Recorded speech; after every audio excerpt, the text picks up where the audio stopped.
Siapa yang Allah anugerahkan ilmu, maka dia telah memperoleh khairan katsira, nikmat yang sangat banyak. Dan tidak ada yang mengerti betapa banyaknya nikmat itu kecuali ulul albab. Assalamualaikum warahmatullahi wabarakatuh. Alhamdulillahirabbil alamin. Alhamdulillahi wa kafa, wassalatu wassalamu ala rasulillahil mustafa wa ala alihi wa sahbihi ahli sidqi wal wafa.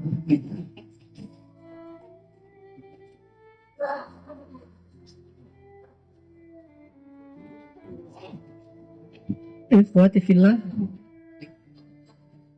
kita akan meneruskan tadi apa yang disampaikan oleh Akh Yasir. Yang pada hari ini kita akan membedah satu ayat Al-Quran, dan ini bukan kebetulan, memang seperti itulah Allah Subhanahu wa Ta'ala mentakdirkannya. Saya kebetulan akan menyampaikan materi tentang itu, kemudian sudah disampaikan prolognya oleh Akh Yasir tentang firman Allah di dalam surat Al-Baqarah ayat 269. Kita akan bedah ayat ini dengan mengambil beberapa inspirasi dari salah satu channel TV di Qatar, yaitu Qatar TV. Di Qatar TV itu ada acara judulnya Musafir Ma'al Quran, jalan-jalan bersama Al-Quran. Acara ini diisi oleh Syekh Fahad Al-Kandari Al-Hafiz. Fahad Al-Kandari ini salah satu imam besar Kuwait selain Syekh Masyari Rashid Al-Afasi. Jadi di sana ada dua imam yang terkenal. Pertama Syekh Masyari Rashid Al-Afasi, dan kita tahu beliau.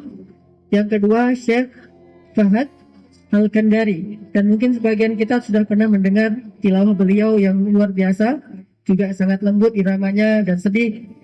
Beliau mengisi acara di Qatar TV dengan judul Musafir Ma'al Quran, Musafir bersama Al-Quran.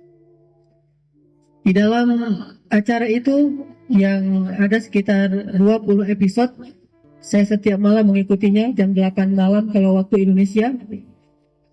Beliau menjelaskan tentang bagaimana rahasia-rahasia agar kita bisa menjadi seorang hafiz Al-Quran dengan hafalan yang baik. Dan bukan hanya penjelasan, tetapi beliau juga keliling dunia, termasuk ke Mesir, ke Turki, yang paling sering dua negara ini, Mesir, Turki, sisanya ke Tajikistan, Uzbekistan, dan sebagainya, untuk bertemu dengan para penghafal Al-Quran yang ada di sana. Dan nanti saya akan tunjukkan beberapa contoh hafiz Al-Quran yang menurut saya ini adalah mukjizat di abad kita. Orang yang masih sangat muda menghafal Al-Quran hanya dalam waktu yang sangat singkat, plus menghafal hadis 11.000 hadis dalam waktu hanya 20 hari. Dan inilah yang disebut dengan musafir ma'a ahli Al-Quran, berjalan atau tamasya bersama para ahli Al-Quran. Dan hari ini kita akan ambil 3 saja di antara nasihat-nasihat yang disampaikan di dalam acara tersebut. Tapi sebelumnya kita tilawah dulu Al-Quran yang ada di dalam surat Al-Baqarah ayat 269. Silakan dibuka mushaf atau bisa juga melihat ke layar firman Allah di dalam surat Al-Baqarah ayat 269. A'udzu billahi minasy syaithanir rajim. Silakan.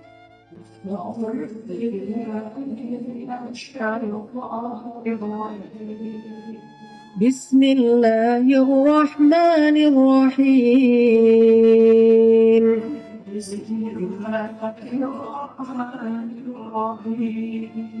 Yu'til hikmata man yasha'.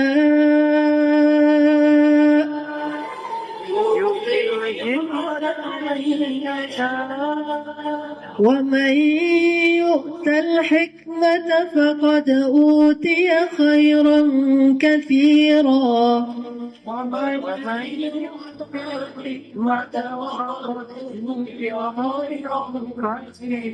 وما يذكر إلا أولو الألباب.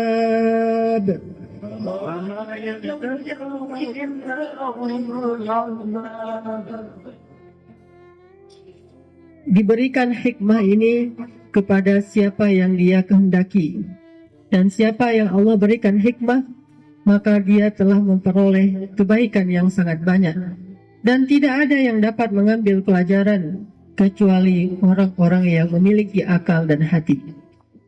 Ikhwati fillah, jelas di dalam ayat ini Allah menjelaskan kepada kita bahwa ilmu Al-Quran bukan hanya ilmu yang muktasabah. Apa arti muktasabah? Muktasabah itu ilmu yang dipelajari dan diusahakan. Itu artinya muktasab, dilatih, dipelajari, diusahakan sehingga didapatkan. Sama seperti makanan, uang, rezeki, dan segala macam dalam kehidupan kita, dia tidak semata-mata muktasabah. Orang yang meyakini bahwa ilmu itu muktasabah, maka dia tidak akan pernah mendapatkan hikmah di sisi Allah. Oh, muktasabah itu yang diandalkan adalah metodologi. Oh, metodenya harus bagus. Yang diandalkan kecerdasan dan kemampuan menghafal, kemampuan menalar, kemampuan memahami. Ini muktasabah. Tetapi ilmu juga mauhubah. Jadi ada istilahnya muktasabah, ada istilahnya mauhubah. Apa bedanya? Mauhubah itu anugerah dari Allah. Mauhubah itu adalah rahmat dari Allah. Mauhubah itu adalah pemberian dari Allah, hadiah dari Allah, bukan semata-mata muktasabah. Setengahnya muktasabah, setengahnya mauhubah. Kalau kita bisa buat porsi. Tapi sebetulnya muktasabah itu hanya asbab saja. Intinya adalah mauhubah. Allah yang memberikan ilmu itu kepada kita. Terutama ilmu Al-Quran. Sama halnya dengan rezeki yang kita cari siang dan malam. Tetapi kalau tidak dengan seizin Allah, itu tidak akan datang kepada kita. Ma asabaka falan yukhti'uk, wa ma akhta'aka falan yusibuk, kata Nabi. Apa yang akan menimpamu tidak akan meleset darimu, dan apa yang ditetapkan meleset darimu tidak pernah akan bisa menimpamu. Jadi ilmu itu pertama muktasab, kita mencari dengan sungguh-sungguh. Kedua mauhubah atau mauhubah, itu adalah anugerah dari Allah Subhanahu wa Ta'ala. Dan siapa yang Allah anugerahkan ilmu, maka dia telah memperoleh khairan katsira, nikmat yang sangat banyak. Dan tidak ada yang mengerti betapa banyaknya nikmat itu kecuali ulul albab, orang yang berakal dan memiliki hati yang jernih. Tidak ada yang mengerti betapa pentingnya hikmah itu.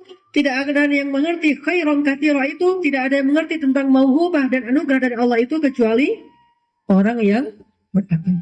Maka dari ayat ini dapat kita pahami bahwa kita tidak akan bisa belajar Al-Quran kecuali anugerah dari Allah. Kita tidak bisa menghafal Al-Quran kecuali dimudahkan oleh Allah. Kita tidak bisa memahami Al-Quran sedalam mungkin sampai ke tingkat tafsir Al-Quran, bahkan ta'wil Al-Quran, kecuali diinspirasikan oleh Allah dalam hati kita, dalam pikiran kita. Maka Allah lah yang menentukan siapa yang memperoleh hadiah ini dan siapa yang tidak memperolehnya. Walaupun orang mendengarkan Al-Quran sering, bahkan khatam Al-Quran, kalau Allah tidak mengizinkan, Allah jadikan di dalam hatinya ada hijaban mastura atau akinnah, penutup, maka dia tidak akan memperoleh ilmu ini sama sekali. Ini yang saya dapatkan pelajarannya dari Musafir Ma'al Quran, bahwa Al-Quran itu anugerah, setiap ayatnya anugerah dari Allah. Setiap ayatnya. Makanya terkadang kita berpikir atau merasakan ada ayat yang begitu mudah kita hafal. Ada hari-hari di mana kita menghafal Al-Quran itu cepat banget. Hafalan kita bagus, cepat, dan mutqin, kuat. Tapi ada hari-hari juga ketika hafalan kita begitu sulitnya. Untuk menghafal itu berat banget, ngantuknya luar biasa, malasnya luar biasa.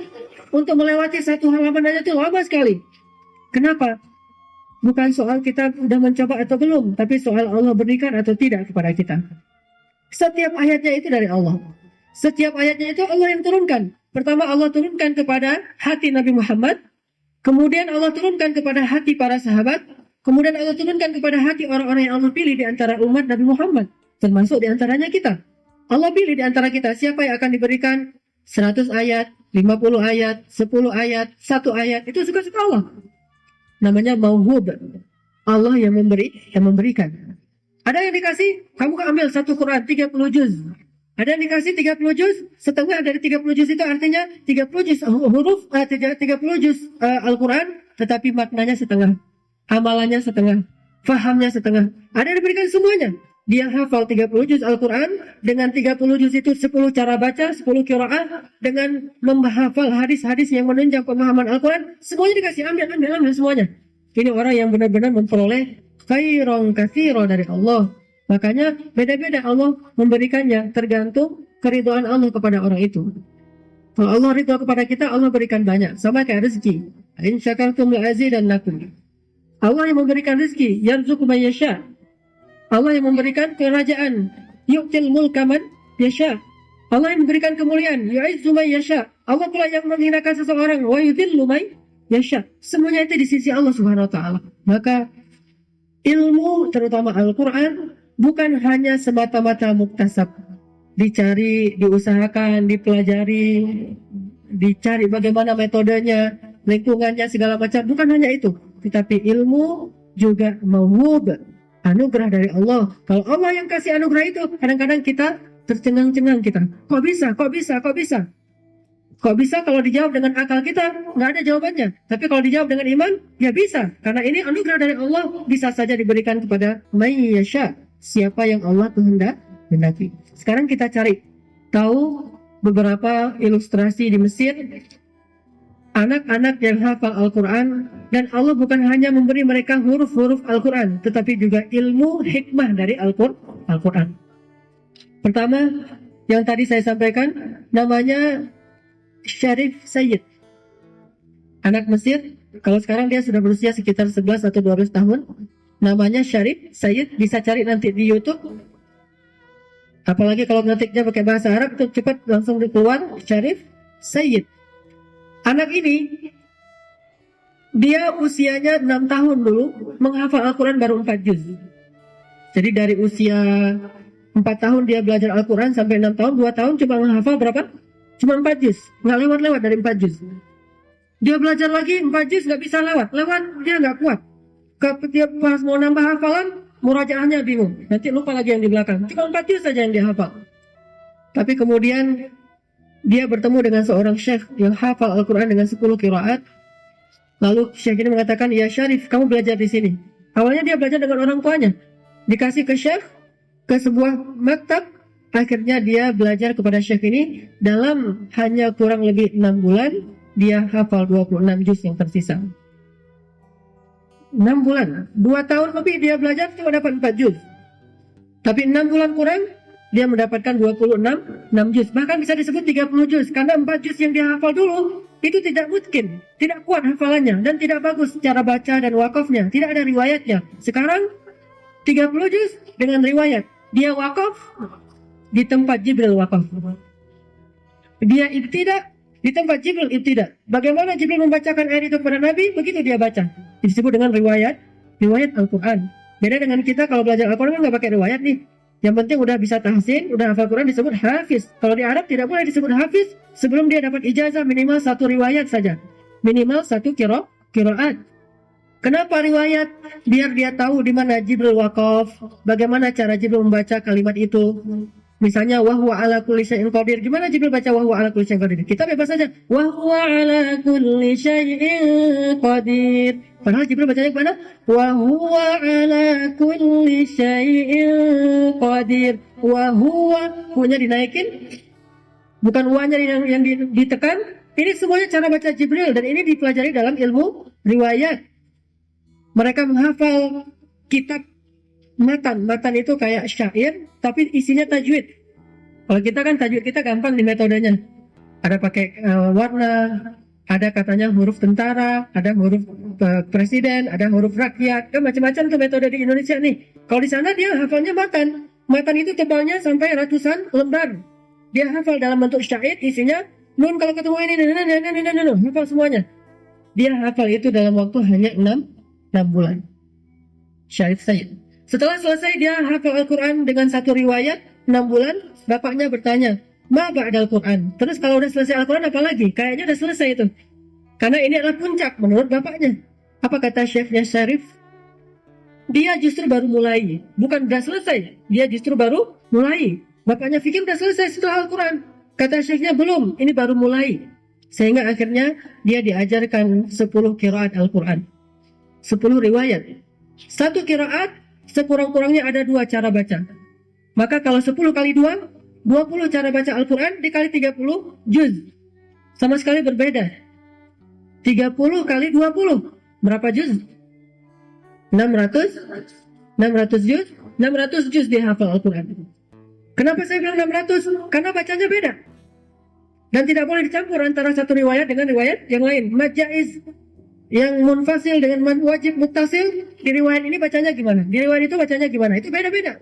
Nun atau saktah, misalnya Zalikal kitabu la raiba fihi. Satu. Zalikal kitabu la raiba fihi hudan lil muttaqin. Nanti ada yang saktah. Setiap nun ketemu alif atau lam, al, an, in, antum. Saktahnya banyak banget. Ini semuanya disebut dengan qiraat atau riwayat. Dia pelajari berapa lama? Qiraat ini dia pelajari 10 qiraat hanya dalam waktu 8 bulan saja. Syekh saya yang saya sering cerita, Syekh Tariq Faris, beliau belajar qiraat 10 selama 8 tahun. Syarif Sayyid belajarnya maksimal 8 bulan. 10 qiraat dipotong waktu sama dia. Bagaimana caranya? Muktasabahnya dia sehari tidur cuma setengah jam.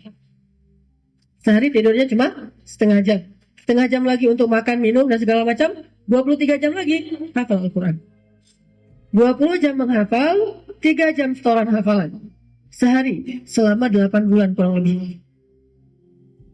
Ditanya sama reporternya, Ustadz Syekh Fahad Al-Kandari, kamu kuat sehari tidur cuma setengah jam? Awalnya saya nangis-nangis. 2 minggu pertama, nangis-nangis gak kuat. Gimana mau kuat 1 hari setengah jam terus menghafal Quran terus menerus dengan qiraat dia harus hafal buku yang tebal-tebal, referensi qiraat. Awalnya saya nangis. Lalu kata bapak saya, kalau gitu gak usah maksain diri, udah aja istirahat dulu, nanti kapan-kapan kita belajar lagi. Kata dia nggak mau, walaupun dia nangis tapi dia mau belajar terus. Jadi dia belajar di situ bukan diperintah oleh bapaknya atau disuruh, enggak. Bukan dipaksa oleh gurunya, dia sendiri yang mau, walaupun tetap namanya juga berat. Awalnya saya nangis. Tapi setelah selesai 2 minggu, itu udah jadi kebiasaan. Sekarang saya udah biasa tidur 1 jam, paling banyak atau setengah jam rata-rata sehari. Setengah jam lagi makan. Makannya itu efektif banget. Setengah jam. 3 kali makan, setengah jam. Kalau kita sekali makan, bisa sampai 1 jam. Ngobrol, nyoba dulu menu ini segala macam. Ini setengah jam 3 kali makan. Berarti 1 kali makan kurang lebih sekitar 10 menit. Sisanya untuk hajat-hajat yang lain, maka 23 jam itu belajar Al-Quran. 8 bulan selesai 10 qiraat. Selesai 10 qiraat, dia ikut daurah. Daurah itu kalau di kita kayak acara pelatihan. Daurah hadis di Mesir. Di Mesir mah ilmu luar biasa, ilmu agama. Daurah hadis ini proyeknya adalah menghafal hadis Bukhari Muslim 40 hari. Boleh 100 hadis, 200 hadis, 1000 hadis semampunya. Pokoknya 40 hari itu menghafal hadis Bukhari Muslim muttafaqun alaih. Syarif ikut di situ. Dia daftar ikut. Kata syekhnya, ya Syarif, kamu hafal di hadis Bukhari Muslim 40 hari. Jumlahnya berapa totalnya? 11.000 hadis. Dia menghafalnya bukan 40 hari, 20 hari. Sehari rata-rata menghafal 700 hadis. 700 hadis sehari. 40 hari, 20 hari dia hafal Bukhari Muslim, 20 hari lagi dia hafal Bukhari saja dan Muslim saja. Yang berbeda antara Bukhari dan Muslim. Dan saya di rumah punya kitab Fathul Bari, yaitu kumpulan hadis Bukhari. Jilidnya tebalnya. Saya aja baca belum pernah khatam. Bacanya aja belum pernah khatam, apalagi ngafal. Dia hafal segini 10 hari. Nanti yang muslim segini 10 hari. Maka total nggak bisa dibuat dengan tangan, saking banyaknya, itu 20 hari. Plus yang Bukhari dan Muslim muttafaqun alaih. Lebih dari 11.000 hadis dia hafal dalam 40 hari saja. Selesai itu apa lagi? Dia sudah selesai menghafal Injil dengan semua versinya. Dia hafal Taurat dengan semua versinya. Dia hafal Zabur dengan semua versinya.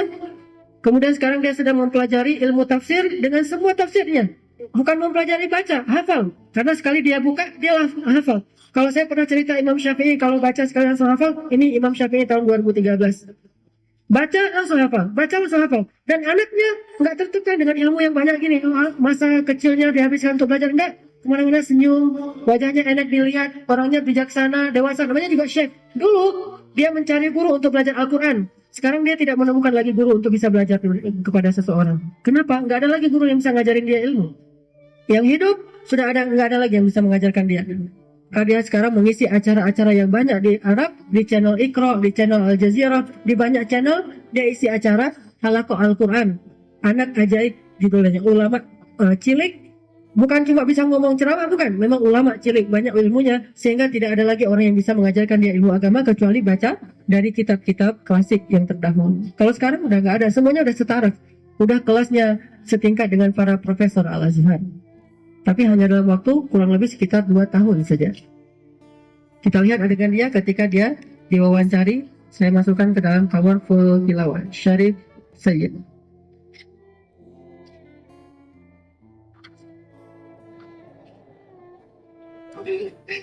تطوي الدروب بين المجاري والشعور بحضرة الذكر الحكيم. Ini nasyid ini adalah isinya tentang motivasi menghafal Al-Quran.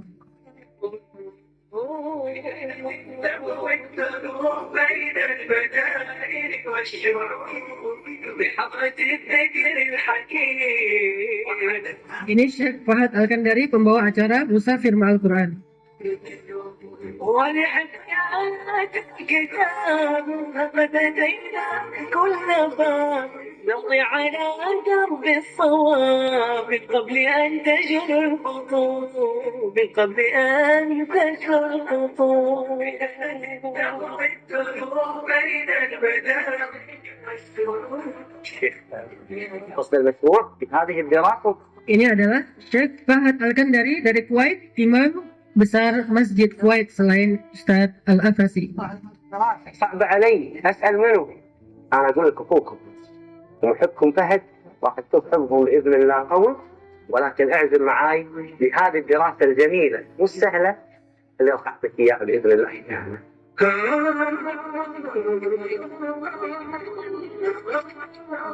Dia menuju ke Mesir.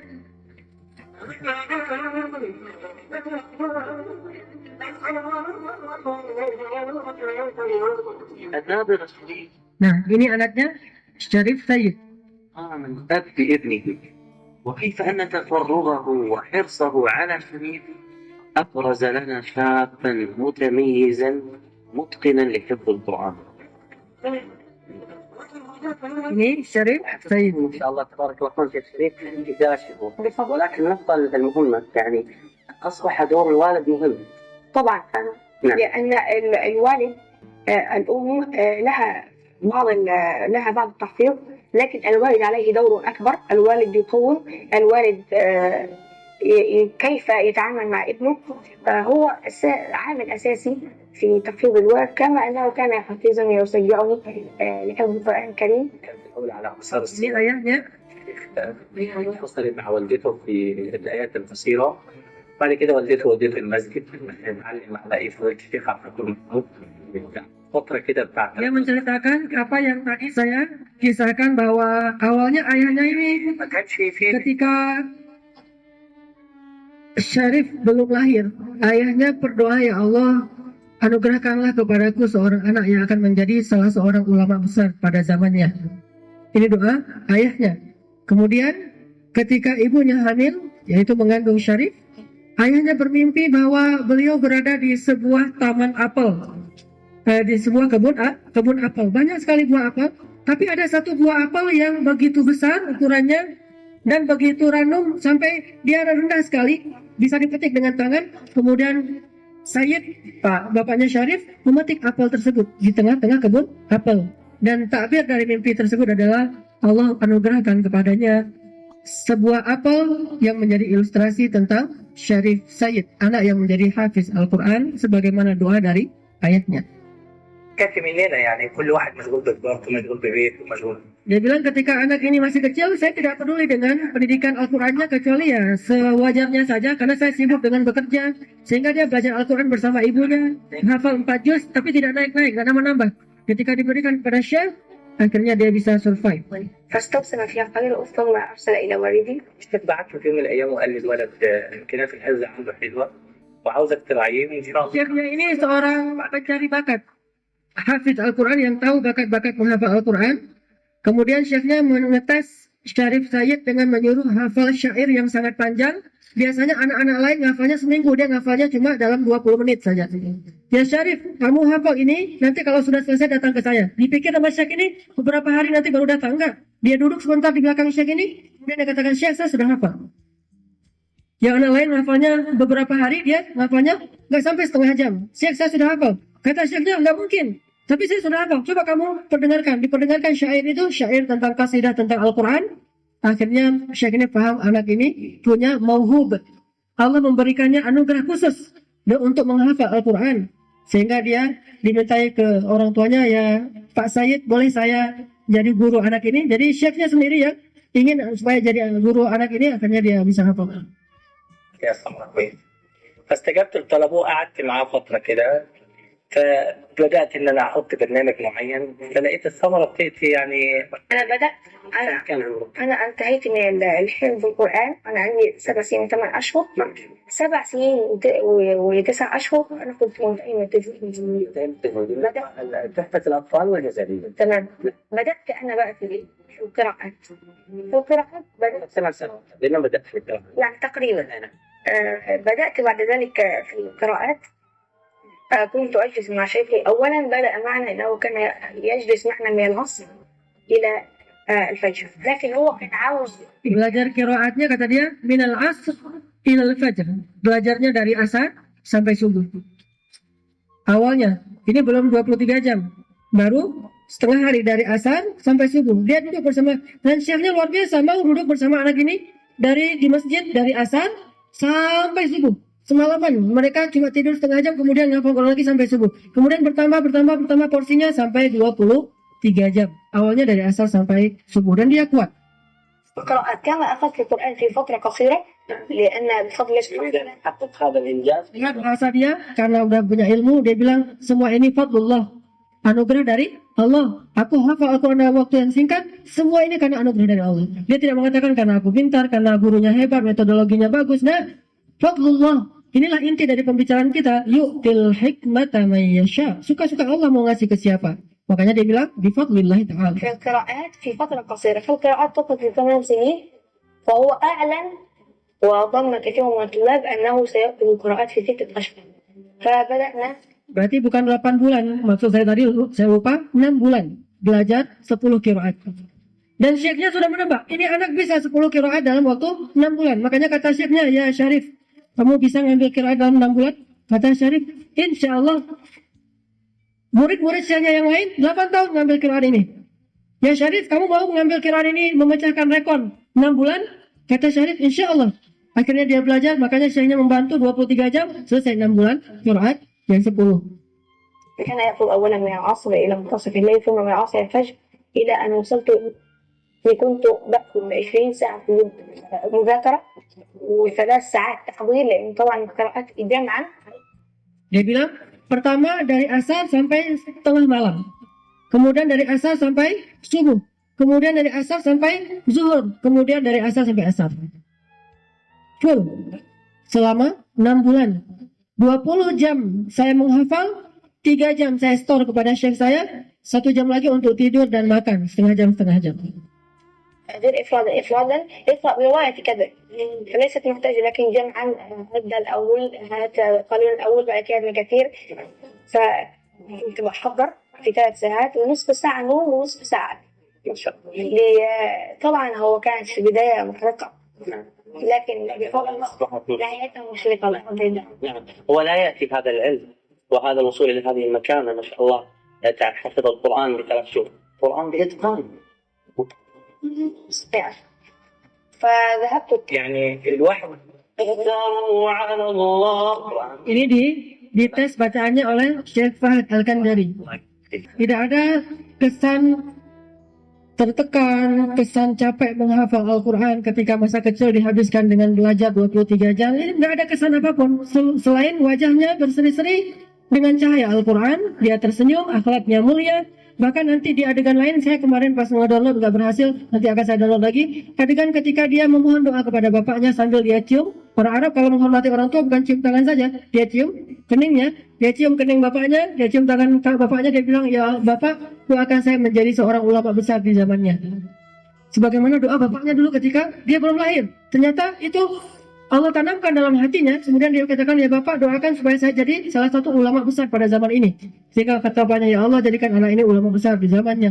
Dan dia punya saudara-saudaranya juga sudah hafal Al-Quran, cuma sedahsyat dia, memang mauhub. Allah berikan anugerah ini kepada siapa yang Allah kehendaki. Ini yang disebut dengan Al-Quran. Ilmu itu bukan sekedar muktasab, bukan cuma dicari, tetapi yang lebih dahsyat dari itu adalah mauhub, pemberian dari Allah SWT. Lantas, apa yang dinasihatkan ulama dari pemahaman ini? Pertama, perbanyaklah doa dan tadarruk kepada Allah. Setengah dari keberhasilan kita ada di dalam untayan doa. Ini nasihat pertama dari Syekh Fahad Al-Kandari dan ulama-ulama penghafal Al-Quran. Banyak-banyak berdoa. Doa orang tua terutama, ini mustajabah. Minta doa kepada ayah dan ibu kita. Ini doa yang mustajabah. Ya ayah, ya ibu, berdoalah supaya Allah menjadikan saya seorang hafiz Al-Quran. Berdoalah supaya Allah menjadikan saya seorang mujahid fi sabilillah yang berdakwah dan mendapatkan pahala jihad di jalan Allah, berdakwah di masjid Istiqamah, berdakwah di Bandung dan segala macam. Berdoalah supaya saya menjadi seorang anak yang nanti di akhirat termasuk min ahlul Quran. Ahlul Quran yang mereka berada di atas mimbar-mimbar dari cahaya. Yang mereka itu mendapatkan tajul waqar, mendapatkan mahkota yang khusus dari Allah Subhanahu wa taala. Dari kita minta itu kepada siapa? Ayah ibu kita. Mustahil kita akan mendapatkan ilmu Al-Quran yang benar kalau kita durhaka kepada kedua orang tua. Bagaimana mungkin kita akan mendapat doa yang baik kalau kita tidak baik kepada mereka? Dan banyak-banyak berdoa di waktu yang mustajabah. Salah satu waktu yang mustajabah ketika sujud dan sebelum salam. Ketika kita sholat, dalam sujud dan sebelum salam. Kalau yang sebelum salam ini riwayatnya dari Ibnu Abbas dikatakan bahwa kami di masa Rasul suka berdoa di waktu sujud. Dan kemudian juga berdoa sebelum kami salam dengan doa yang baik-baik apapun yang kami inginkan. Tidak dibatasi doa tertentu. Maka sebelum salam baca doa. Tapi harus berbahasa Arab. Allahumma ja'al Qur'ana hujjatan li la alayya. Ya Allah, jadikan Al-Quran sebagai syafaat bagi saya, bukan sebagai mudarat atas diri saya. Allahumma ja'al Qur'an hujjatan li la alayya. Atau hujjatan lana la alayna. Allahumma ij'al al-Quran hujjatan li la alayya. Jadikan Al-Quran itu sebagai syafaat, kemudahan bagi saya dan bukan mudarat atau kesusahan bagi saya.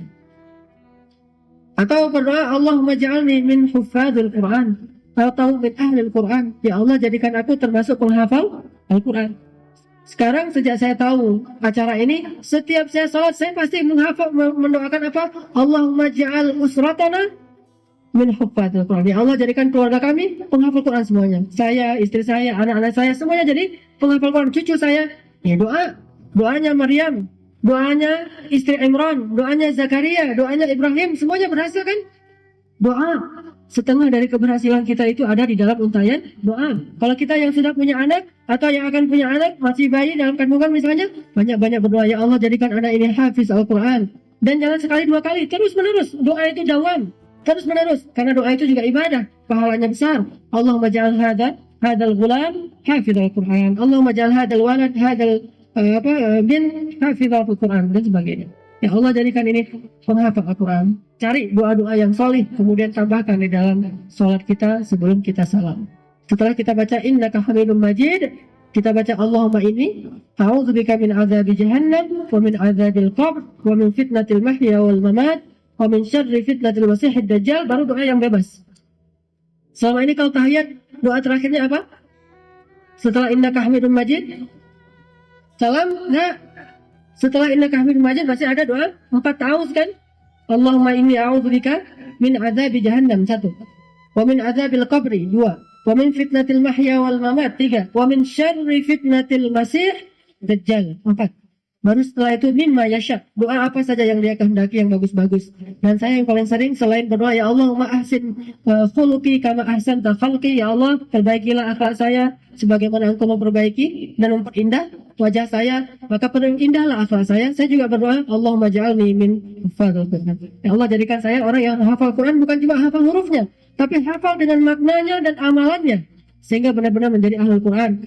Saya doakan anak saya sebut satu-satu. Allahumma ja'al Aisyah, Allahumma ja'al Maryam, Allahumma ja'al usratana kulluhum min huffazil Quran. Semuanya penghafal Quran. Alangkah indahnya keluarga yang semuanya hafal Quran. Apalagi kalau bisa 37 semuanya hafiz Al-Quran. Ibu, bapak, anak, cucu semuanya.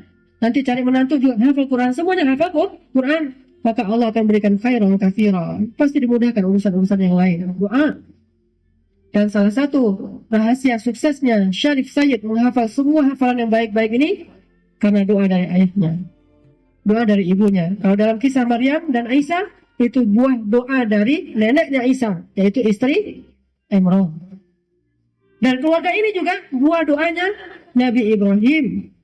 Jadikanlah dari keluargaku semuanya para salihin. Salah satunya keluarga dari Nabi Ibrahim itu nanti keturunannya Bani Israel, yaitu Zakaria dan Imran. Zakaria menikah dengan, jadi ada seorang laki-laki punya anak perempuan dua-duanya solehah. Yang satu dinikahi Zakaria, yang satu dinikahi Imran. Coba lihat, luar biasa nih keluarga nih. Bapak ibunya, istri Imran dan istri Zakaria, istri Imran dan istri Zakaria ini saudara, kakak adik.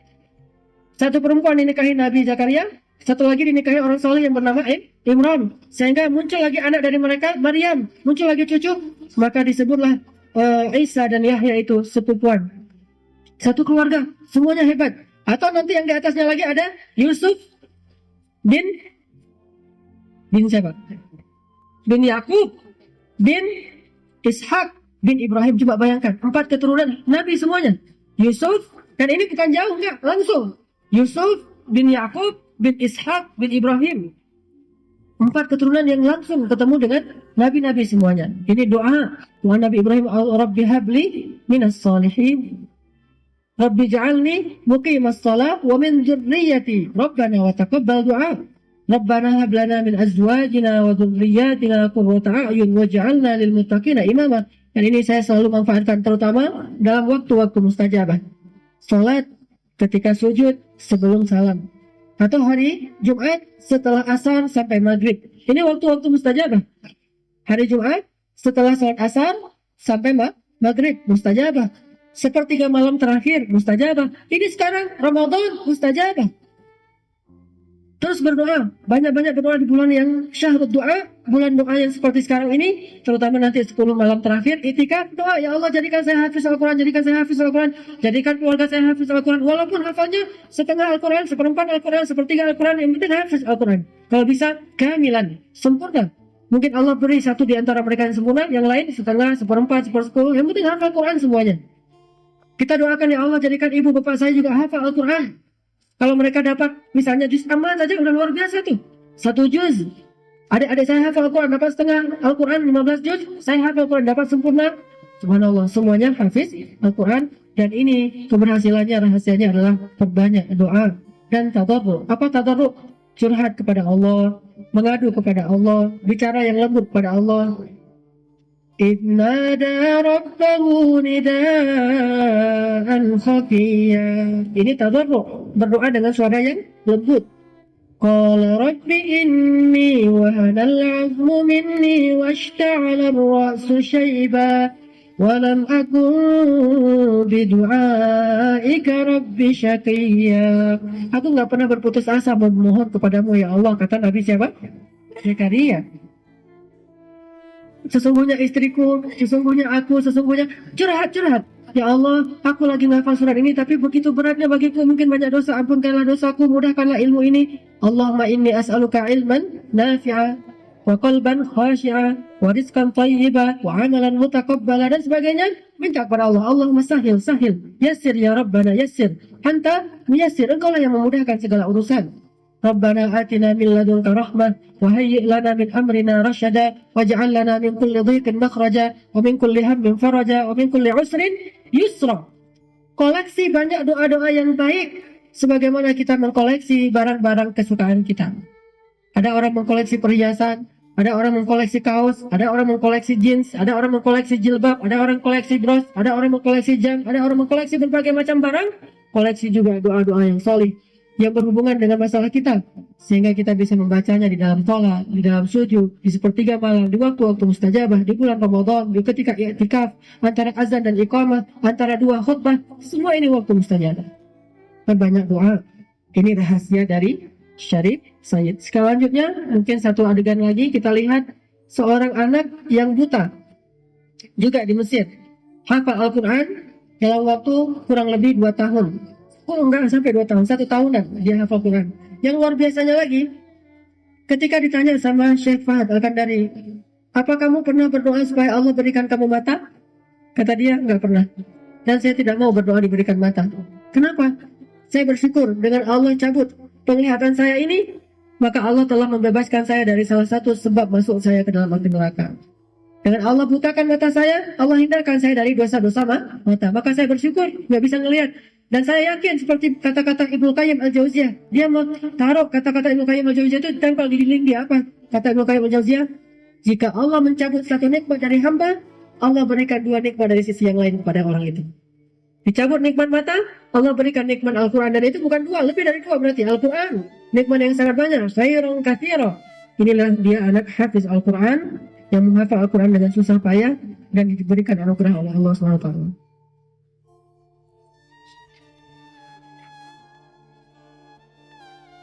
في رحلة تطوي الدروب في سجود في صف.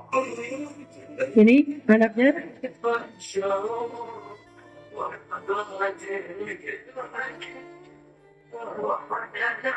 semuanya happy menghafal Al-Quran. قصة معاذ انها كانت طويلة وشاقة.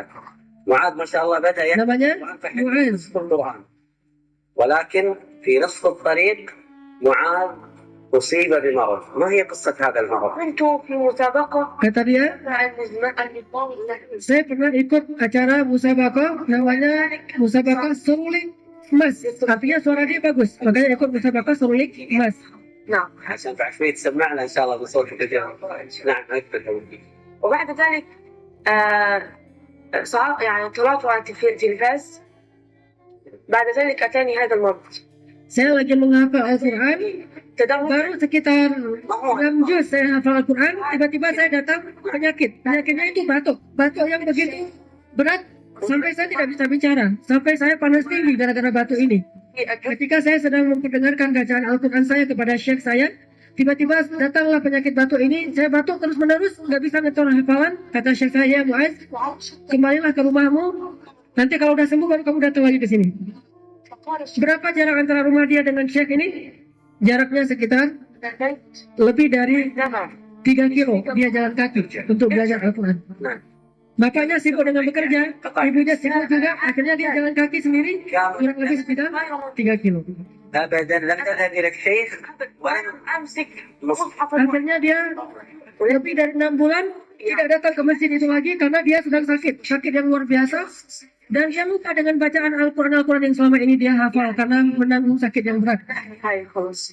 Dia pikir, mungkin saya udah mau meninggal nih, sakit batuk yang parah banget. Dia pikir saya mau meninggal. Lalu suatu hari di masjid setelah selesai sholat asar saya berbicara kepada Allah. Bukan berdoa, saya berbicara kepada Allah. Ya Rabbi, bukankah aku sedang berjalan di jalanmu? Aku sedang menghafal ayat-ayatmu? Maka jika engkau ridho, mudahkanlah ini ya Allah. Sembuhkanlah penyakitku dan jadikanlah aku seorang hafiz Al-Quran. احنا نمشي من هنا لعند الموقف بتاع البلد فوق. يعني تقريبا بالخطوة السريعة ربع ساعة أو ثلث ساعة. Setelah dia berdoa di waktu asar, lagi-lagi sholat Jumat dan hari Jumat setelah asar, doa mustajabah. Dia berdoa, ya Allah, saya sedang berada di jalanmu menghafal Al-Quran, tetapi engkau uji dengan sakit batuk yang membuat saya tidak bisa lagi menghafal Al-Quran. Mudahkanlah saya, ya Allah. Akhirnya setelah dia berdoa, kurang lebih 1 bulan kemudian batuk itu sembuh total. Di Mesir banyak orang yang miskin, sehingga tidak bisa berobat jauh-jauh dengan perobatan yang bagus, sehingga dia hanya mengandalkan obat-obat biasa atau beberapa herbal. Ternyata nggak sembuh juga. Tapi dengan doa, kurang dari 1 bulan akhirnya Allah sembuhkan penyakitnya. Setelah dia sembuh, hafalan jauh lebih cepat daripada sebelumnya. Langsung dia hafal Al-Quran dalam waktu yang sangat singkat. Jadi 2 tahun itu gara-gara ditunda dengan sakit. Aslinya dia hafal Quran kurang dari 1 tahun. Hafiz Al-Quran. مشي على الأقدام علي أو على ولي الموت جاهز؟ Mau dites sama Syekh Fahad Al. تحت الآن اقرأ تفضل. Dia setelah hafiz Al-Quran diberikan hadiah Quran Braille. Akhirnya sekarang dia bisa baca Al-Quran Braille. سورة البقرة الذين يأكلون. Aku untuk mengerti ayat per ayat. Kadang ayat apal ayatnya udah lama apalnya nggak hilang-hilang, tapi kalau artinya baru dihafal 2 hari hilang dia. Nah, ini apa rahasianya? Baik. Usia berapa Pak? 52 tahun. 58 tahun. Ada seorang ibu usianya 76 tahun. Hafal Al-Quran dalam waktu 1 tahun. Jadi 1 bulan dia menghafal sekitar 3 juz. Berarti 10 hari 1 juz. Kurang lebih 1 minggu 1 juz. 1 bulan 3 juz karena 3 minggu hafal, 1 minggu lagi murajaah. Jadi 1 minggu 1 juz, 1 juz, 3 juz, sisa 1 juz. 1 minggu lagi dia murajaah. Ketika ditanya, di usia segini yang banyak orang mengeluh mudah susah menghafal, mudah lupa segala macam, kok kamu bisa? Ini juga acara sama Fahad Al-Kandari. Bukan hanya dengan anak-anak, nanti juga ada halakoh yang khusus dengan orang-orang yang sudah lanjut usia di atas 60 tahun. Ternyata rahasianya apa? Saya tidak peduli apakah saya akan khatam atau tidak ketika saya nanti meninggal. Tapi yang saya peduli hari ini saya hafal berapa ayat. Terserah mau nanti meninggalnya setengah Al-Quran, 1/4 Al-Quran, atau mungkin mudah-mudahan khatam, itu saya nggak peduli. Yang penting hari ini saya udah hafal berapa ayat Al-Quran. Itu yang dia fokus aja, 1 hari berapa. Awalnya sih 1 hari cuma setengah halaman atau 1/4 halaman, tapi lama-lama kan udah terbiasa, udah mudah, akhirnya bisa 1 hari bisa beberapa halaman. Itu tergantung kebiasaan. Makanya tidak pasti harus 1 hari terus 1 halaman, nggak harus juga. Dari awalnya 1 hari cuma 2 baris, naik lagi setelah beberapa lama jadi 3 baris, 4 baris, 5 baris sampai 1 halaman sehari. Itu tergantung kemampuan. Makanya dia bilang, saya hanya fokus sehari saya hafal berapa ayat, bukan saya harus khatam nanti dalam waktu berapa lama. Alhamdulillah saya bisa khatam 1 tahun. Itu juga nggak terduga, anugerah dari Allah. Lagi-lagi dia bilang anugerah dari Allah. Cuma target saya per hari, bukan per tahun nanti hafal, enggak, harian. Setiap hari saya hafal, dan saya pastikan nggak boleh tidur sebelum saya selesaikan target saya hari itu menghafal berapa ayat Al-Quran. Nggak boleh tidur, diwajibkan bagi dirinya sendiri. Adapun bagaimana cara untuk bisa memahami Al-Quran dengan menghafal terjemahan, memang yang paling efektif bukan menghafal terjemahan, belajar bahasa Arab. Belajar bahasa Arab dengan menghafal terjemahan sama capeknya, cuma efektivitasnya lebih efektif belajar bahasa Arab langsung, sehingga kita tidak perlu lagi menghafal terjemahan langsung. Apa yang kita baca kita hafal. Dan kalau nanti misalnya Bapak sambil belajar Al-Quran, sambil menghafal Al-Quran, belajar bahasa Arab, pas udah dapat 5 juz, ternyata bahasa Arabnya udah bagus, maka sisa 25 juz itu mudah sekali, cepat sekali. Kenapa? Udah paham. Saya merasakan sendiri menghafal Al-Quran setelah paham bahasa Arab dengan sebelum paham bahasa Arab itu beda banget. Setelah paham bahasa Arab, sehari saya bisa menghafal dengan kesibukan 2 lembar. Sekali duduk, 1 jam, 2 lembar bisa dapat. 1 jam baca, hafal udah langsung. Kenapa? Paham bahasa Arab, lebih cepat kan? Jadi kalau mereka bisa sehari sampai setengah juz hafal Quran, memang ya paham sih. Sebetulnya salah satu aspek penunjangnya adalah paham. Di Palestina juga ada anak yang hafal Quran 40 hari 30 juz kan? 40 hari 30 juz, 1 hari 1 juz rata-rata. 40 hari khatam. Sehari dia hafal berapa? Kata dia 1 juz. Awalnya 1 hari 1 lembar, 2 lembar, lama-lama 1 hari 1 juz setengah sampai 2 juz 1 hari.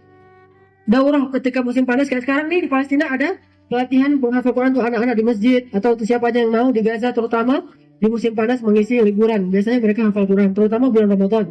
40 hari khatam 30 juz. Caranya gimana? Ya memang hafal Quran dengan memahami itu lebih cepat daripada menghafal hurufnya tanpa paham. Memang agak lebih sulit. Jadi belajar bahasa Arab. Nanti juga bisa nonton banyak acara di channel-channel Arab yang bagus-bagus banget acaranya. Dan betapa kasihannya kita kalau nggak bisa bahasa Arab, banyak yang terlewatkan oleh kita. Anak-anak nggak pernah nonton TV Indonesia. Saya sering cerita, selalu saya setel channel Arab daripada saya beli video game segala macam. Mending saya beli parabola 1,5 juta, udah bisa channel Arab mana yang saya suka.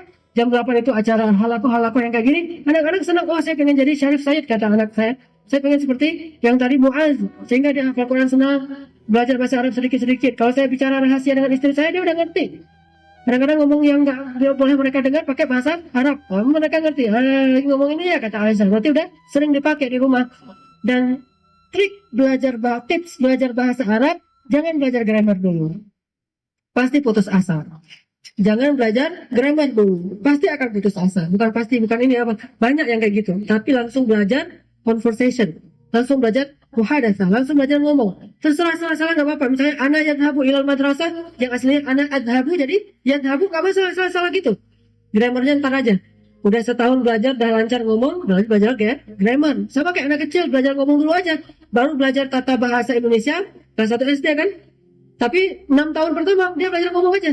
Salah-salah nggak masalah, malah kalau dia salah kita ketawa. Ketawa karena lucu, nggak masalah. Tapi nanti pas kelas 1 SD, baru belajar dikit-dikit, ini namanya kata benda, ada kata kerja, segala macam. Nanti, kalau awal-awal udah langsung kata benda, kata kerja, kita ngomong juga belum bisa, pasti bingung. Syarat belajar bahasa, terutama bahasa Arab, yang begitu kompleks grammarnya, langsung ngomong aja. Belajar bicara, jangan belajar grammar. Grammar dikit-dikit aja porsinya. Makin ke sana makin menambah porsi grammar. Tapi di awal nggak usah gitu. Itu. Dari akhwat? Dari akhwat ada? Tidak ada?